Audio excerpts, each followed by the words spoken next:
ki ka manuhiri o ka hawe whakua tai mai nei ki te titiro ki te whakarongo ki ngā tauka o ka tangata whenua o Waihao. Ko te iwi tuatahi ko Waitaha, ko te iwi tuarua ko Kati Mamoi, ko te iwi tuatoru ko Kaitahu. As the waka Uruao reached these waters, Waiariki, the wife of Rākai Hautu, the leader of these people, looked up and saw the central spine of Te Waka o Aoraki, and perceiving the likeness in the distance to surf breaking on a reef, named the Southern Alps Te Tiritiri o Te Moana, the tossing of the sea. Thus the Waitaha people came to this land and explored it and named the places and features in a way that had meaning to them. They first made landfall in the area around Nelson and divided into two groups, one under Raki Hauia, the son of Rākai Hautu,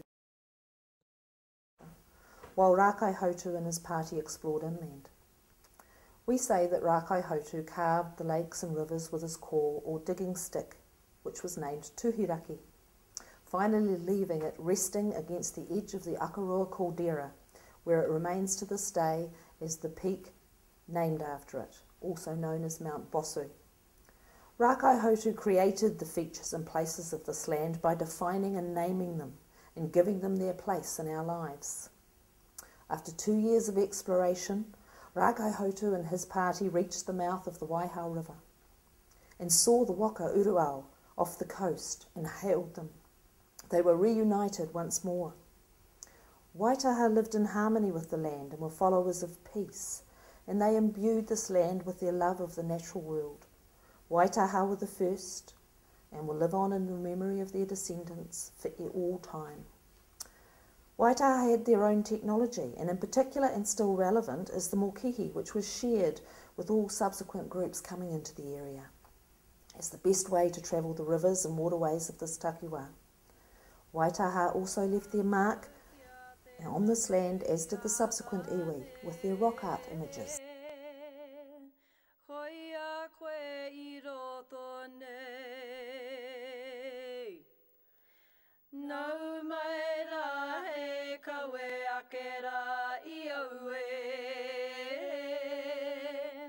Kanaka mai te uha, kanaka ki te ihie.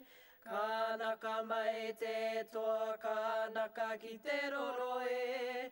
Ka hora te manunui a tane.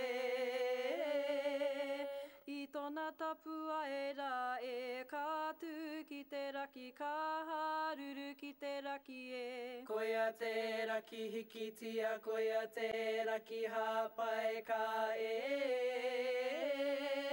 Ka hoki a ka tau ana, ko tōna ana te whai toka nui a tāne. Waitaha traded with some of the northern tribes, and word of the extent of Te Waiponamu and the extent of the resources available there soon spread, and interest in claiming some of these extensive lands was soon to disrupt the quiet peace of the Waitaha people. Kati Mamoi were the next wave of migration to Te Waiponamu. They pushed south, securing the area around Kaikoura and forcing Waitaha further south.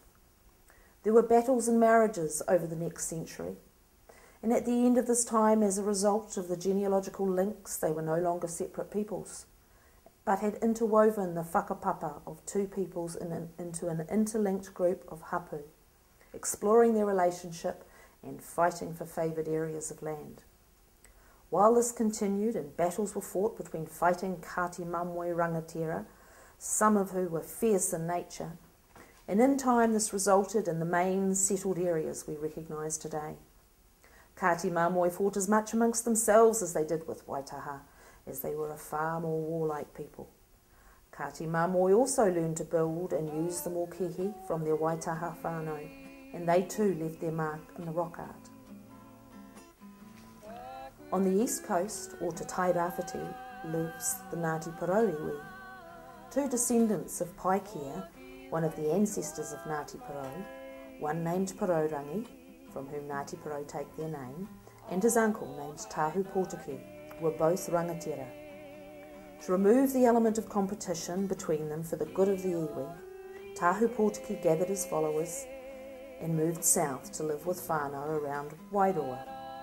He returned to Tai Rāwhiti when his nephew Porourangi died, and returned to his followers with Hamo Tarangi, the widow of Porourangi, as his wife, changing her name to Hamo Taraki.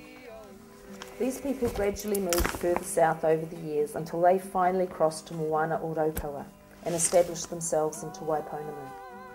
Over the years, as with Kati Māmoe, they moved further south, fighting for land on some occasions and marrying into the land on others, until they too were genealogically inseparable from Kati Māmoe and Waitaha.